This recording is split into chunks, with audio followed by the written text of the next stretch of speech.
So everyone in college is talking about Juju versus Paige Beckers. Neither of them have been the best player in college basketball this year. Heck, some people are going to be talking about Hannah Hidalgo, who I also do not think has been the best player in college basketball this year. Look, the best player has been Tania Latson. And I get it, there's more to basketball than scoring.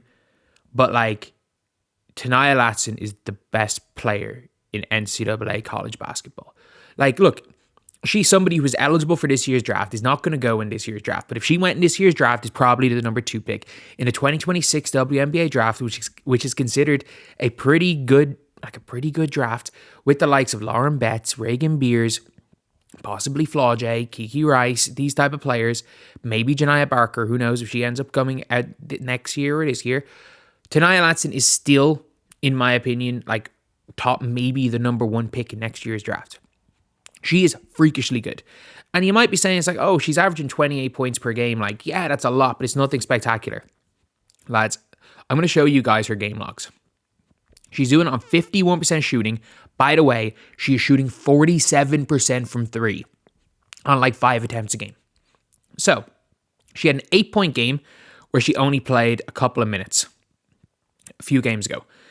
Other than that, her last 5 games, other than one 8-point game, were 40, 32, 39, 38. And every single one on above 50% shooting. And look at her 3-point shooting, by the way. In those 5 games, where outside, take away the outlier, which does not count, the 8-point game where she played 11 minutes. She is averaging like 38 a game through those 4. Am I right in saying 38? Maybe it's 37 a game. It could be 38 a game. It's like 37 point something a game through those 4. And she's doing it on way above 50% shooting. And from 3, 50%, 66%, 60%, 66%, 66%. And again, she went 2 of 3 from 3 in the game where she had 8. And you might be saying, oh, she's doing it against bad teams. Tennessee are the 15th ranked team in the nation. Tennessee are really good. They lost by 1 point, and she had, just a quiet, 38 points. Just a quiet 38. They've lost 2 games. Again, Illinois are good. Illinois are genuinely a good team. But like, she plays for Florida State, who were ranked in the top 25 at different stages. They're a team that's there or thereabouts top 25. They're like Iowa level, better than Iowa State. They're that type of level, like Ole Miss level, TCU maybe level ish. But she's doing this crazy, and it's like, look, it's not like she was a 5-star recruit. They were talking about her making a big impact early on in her college career. They had her ranked above Lauren Betts in like a mock draft. It's kind of hard to find mock drafts in for the WNBA. And again, this one's quite a while. Like, there are mock drafts that have Ashlyn Watkins going 2. There are, like, I've seen mock drafts without her on it, and I've seen mock drafts with her at number 1. But like, a lot of these were coming from a while. Like, this has Janiah Barker going into 2nd round in 2026, when she's probably going to go next year's draft in the 1st round. It has Chloe Kitts going at the end of the 3rd round in 2026. I'm not even sure if she's in I think she might be 2027 when she graduates. But it's a weird one to find mock drafts. But like, the way she plays, just look at how quick she is. Like, it's actually mental how fast she is. Look at her first step here. She gets the ball, just going downhill, crossover, easy finish. Like, she's so freaking fast. And again, this is one game, burns by them. Like, this is speed. This is like Cat Copper type speed. Maybe even faster than Cat Copper. Like, she's just so freaking fast. And I get it. Look, she's a 5'8" shooting guard. Maybe we're looking Kelsey Mitchell type, Kennedy Carter type player. And that's still an unbelievable player. Like, her going downhill is just scary. And again, she had 40 points. In her last game, she had 40 points, 5 assists, and 5 steals in 31 minutes. In 31 minutes, and I guess she's shooting a lot. She's shooting a shot a minute. She still scored 40 points.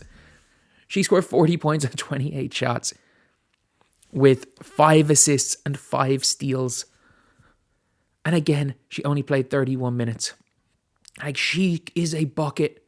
She is an absolute bucket. And like, she's been the best player outside of maybe Lauren Betts, because UCLA, in fairness to them, have beaten some really good teams. Maybe if you want to give Lauren Betts that, I'm not going to put Sedona Prince in that conversation. Hidalgo, maybe. But like, I don't think she's as good a player as Hannah Hidalgo, but she's relentless. She's absolutely relentless. Unguardable, the player of the year, leading scorer completely ignored by the media. And the reality is, if she didn't have that 8-point game, she's way over 30 for the year. By like 30, I mean like 31-ish. But she's only played 13 games. She had one 8-point game. If it wasn't for that 8-point game, she's way over 30. And in her last 5, if you take out the 8-point game where she played 11 minutes, it's not like, oh, it's just a bad game. She played 11 minutes in that game. If she plays 30, that's what, 24 points? If she plays 30, she plays 40. Let's just say 40 because that's what Hannah Hidalgo plays every single game. It's what Juju plays almost every single game. Let's just say she plays 40 in that game and she continues her points, like the amount of points per minute, the same as that. It would be what, 8 times 4 is 32 points. And she's what, averaging 36 points over a 5-game spell. In 4 of those 5 games where she played, like the minute she was meant to have played, she's literally averaging nearly 38 points per game. Like, these numbers are not normal. These numbers are not normal. 38 versus Tennessee, 39, 32, and 40. These numbers are not normal. Like, these are Caitlin Clark numbers. These are Caitlin Clark scoring numbers. These are what Kelsey Mitchell was doing in college. This is Kelsey Plum in her senior year. This is Elena Deladon numbers. This is Kennedy Carter numbers. This is not normal. This is better than... Heck, these are better than Juju numbers. She's been the best player in college this year. She's doing it on ridiculous efficiency as well. Like, even better efficiency than Juju. And yes, I understand Juju's defense has been brilliant this year. Juju has all the potential in the world. But like, Juju at this point in time is potential as much as she is a finished product. She's real good at the minute. And the reason why Juju was rated so highly is because she's not only incredible at the minute, there is that extra gear that people think she can go into. Whereas maybe with Tanaya Latson, she's not 6'2". She doesn't have, like, she's 6 inches shorter. She's not that elite shot blocker. She's not going to be that, like, versatile defender and everything. Like, she's not maybe that ceiling. But I'm watching and I'm like, she is a downhill demon who is almost unguardable because of her speed, who can finish, who can shoot the mid. And we've seen in the W how good a Kennedy Carter can be, how good a Kelsey Mitchell can be with going downhill. And like, Tanaya Latson has just been ignored. Like, she's been ignored. I thought I'd made a video about her before, but it was actually talking about Destiny Adams when she started the year. And in fairness, I would still, if I was the Indiana Fever, take a punt on Destiny Adams in the 3rd round. She is still a freaking dog on rebounds. And like, that's what the Fever need as much as anything. If you can get someone in the 3rd round who can even sit on your bench and just rebound the heck out of the ball, not a bad thing. But Tanaya Latson is a player that should not be ignored. She really shouldn't. She is that level of player. And look, if the season ends now, Tanaya Latson is National Player of the Year. Hidalgo's not far off.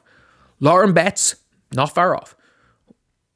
But the All-American first team right now is Tanaya Latson, Lauren Betts, Hannah Hidalgo, probably Sedona Prince, Juju Watkins. Paige Beckers is not on the All-American first team. And if I see at the end of this year, Tanaya Latson keeping this up and Paige freaking Beckers winning Player of the Year over, or Juju at this point in time winning Player of the Year over, I'm sorry, it's ridiculous. Like, Tanaya Latson's been unbelievable. She was this elite 5-star recruit. She just didn't go, and she's done what players should do. Go to a college where you can be you. Where you can be you. Not just going to a UConn or a South Carolina. And if she gets punished for that, despite the fact she's putting up video game numbers. Like, I saw a post and it was like I think Paige Beckers had 25, 5, and 5, and it was like video game numbers.